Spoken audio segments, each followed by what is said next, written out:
Pemirsa apa kabar? Mari kita ikuti Warta Berita PTS tanggal 6 Agustus. Pemerintah menggencarkan upaya memberantas penipuan, namun data resminya malah tidak mencakup 1,45 juta PMA saat ini. Asosiasi TASAT melakukan survei selama 1 tahun guna mempelajari kasus penipuan terhadap imigran baru dan PMA. Hasilnya, kasus penipuan yang paling sering terjadi adalah belanja online. Namun hanya sedikit korban yang memilih melapor polisi. Statistik pemerintah menunjukkan jenis penipuan yang paling umum dijumpai mencakup investasi palsu, belanja online, dan kencan palsu. Namun Asosiasi TASAT menjelaskan bahwa analisis statistik tersebut tidak mencakup identitas PMA, sehingga tidak menyingkap kondisi PMA dan imigran baru yang menjadi korban. Sehingga strategi anti penipuan yang ditujukan bagi kalangan beresiko tinggi ini dinilai kurang efektif. TASAT melakukan survei untuk mempelajari cara PMA menghadapi informasi palsu dan penipuan. Sekitar 30% responden pernah mengalami penipuan. Yang paling sering adalah belanja online, sekitar 33,7%, disusul dengan penyalahgunaan rekening bank oleh teman untuk meminjam atau transfer uang, yakni 32,5%. Setelah tertipu, hanya 13,71% yang berani melapor polisi. 不信任警方或者是不觉得报警是有用的。 PMA tertipu bukan karena mereka tidak paham, melainkan menjadi korban yang diciptakan oleh pemerintah, khususnya sistem ketenagakerjaan yang menyerupai sistem perbudakan yang akhirnya melahirkan peluang penipuan. 我知道你需要工作，然后我告诉你说你跟我走，我有一个工作，然后你给我多少钱？介绍费。我拿到钱之后，我人就不见了，我就人间蒸发。我知道可能被骗了，但是我只能冒险。 Selain menyarankan peningkatan diseminasi dan saluran informasi multibahasa, laporan tersebut juga menganjurkan pembentukan mekanisme pelaporan kasus penipuan yang ramah PMA. Ada penumpang mengeluh kemarin penerbangan Cathay Pacific dari Bandara Kansai, Jepang ke Taiwan tidak hanya mengalami keterlambatan, tetapi seluruh bagasi juga tidak terbawa, membuat para penumpang tercengang. Wisata ke Jepang yang awalnya menggembirakan malah menjadi mimpi buruk. Penerbangan Cathay Pacific CX565 dari Bandara Kansai ke Taiwan tanggal 5 kemarin tidak hanya terlambat, setiba di Taoyuan penumpang menemukan konveyor kosong. Semua bagasi tidak terbawa pulang.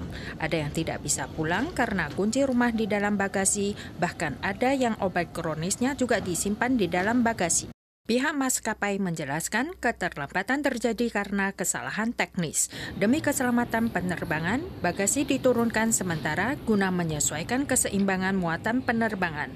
Pihaknya berjanji akan mengirim bagasi secepatnya hari ini. Perusahaan TSMC dikabarkan mengalami kebocoran data internal. Ada karyawan diduga meraut teknologi 2 nanometer selama masa kerjanya. Sementara itu, dalam wawancara pada tanggal 5, Presiden Donald Trump menyatakan akan segera mengumumkan tarif baru untuk produk semikonduktor dan chip, yang menambahkan bahwa dana investasi TSMC di Arizona akan meningkat hingga 300 miliar dolar Amerika.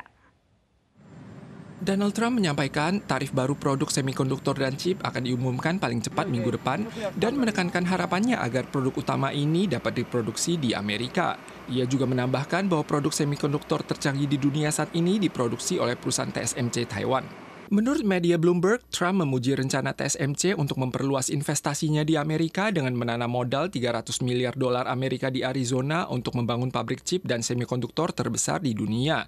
Namun Bloomberg menunjukkan bahwa sumber angka yang dikutip Trump saat ini belum jelas. TSMC awalnya berencana menginvestasikan 165 miliar dolar Amerika untuk membangun 6 pabrik semikonduktor, 2 fasilitas pengemasan, dan sebuah pusat riset dan pengembangan di Arizona.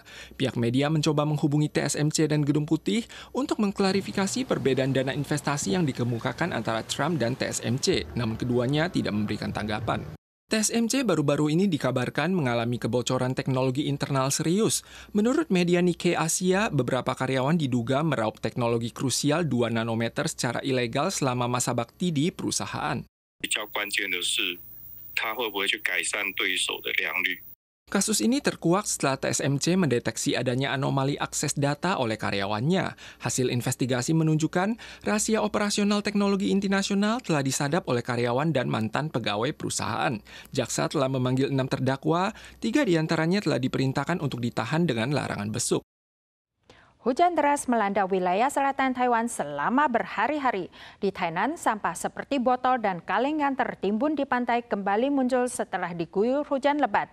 Sementara itu, sejumlah kayu apung di kawasan pegunungan Kaohsiung terbawa arus sungai Kaohsiung dan menumpuk di kawasan pelabuhan. Bahkan ada yang tersangkut di antara tetrapod. Hujan deras yang melanda kawasan pegunungan Kaohsiung menyebabkan kayu apung dan sampah terbawa arus sungai Kaohsiung hingga menumpuk di sepanjang Teluk Yueya dan dermaga Sanwei di distrik Lindian. Alat berat dikerahkan untuk membersihkan sejak pagi. Sebagian kayu tersangkut di tetrapod. Asosiasi nelayan mengimbau nelayan yang beroperasi malam hari untuk waspada. Kayu apung dan gabus dalam jumlah besar muncul di kawasan cagar burung ibis hitam di Tainan, tepatnya di tepi barat Tanggul. Sampah laut seperti ini jarang terlihat di lokasi tersebut karena biasanya terhalang gosong pasir. Kali ini lokasi tumpukannya bergeser mundur sekitar 300 meter yang diduga akibat kuatnya tiupan angin taifun.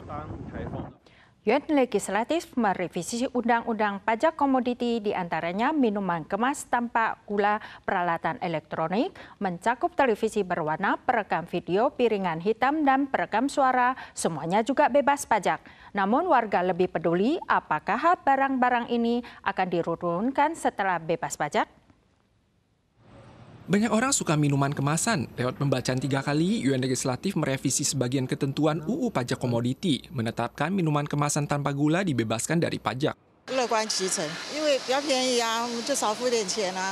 Selama tidak mengandung gula tambahan, minuman kemasan tanpa gula yang semula pajaknya 15% kini menjadi 0%. Jus buah semula dikenakan pajak 8%, namun kini juga akan dibebaskan dari pajak selama tidak mengandung gula tambahan. Peralatan elektronik mencakup televisi berwarna, perekam video, piringan hitam, dan perekam audio yang awalnya dikenakan pajak 10 hingga 13%, semuanya juga bebas pajak. 可能对偏远地区的民众等于比较有利啦，但因为他们都没有第四台嘛，网络也比较不方便。这些东西有人买吗？如果只是没有人买，政府做这个是多此一举。 Keempat peralatan elektronik ini dibebaskan dari pajak karena merupakan kebutuhan pokok rumah tangga yang pemasukan pajaknya kurang dari 100 juta dolar Taiwan. Namun warga menilai skala penggunaan dan pembelian peralatan di pasaran saat ini tidak tinggi, sehingga dampak ketentuan bebas pajak saat ini tidak begitu terasa. Para pemirsa sekalian, sekian warta berita dari PTS. Kita jumpa lagi di lain kesempatan. Sampai jumpa.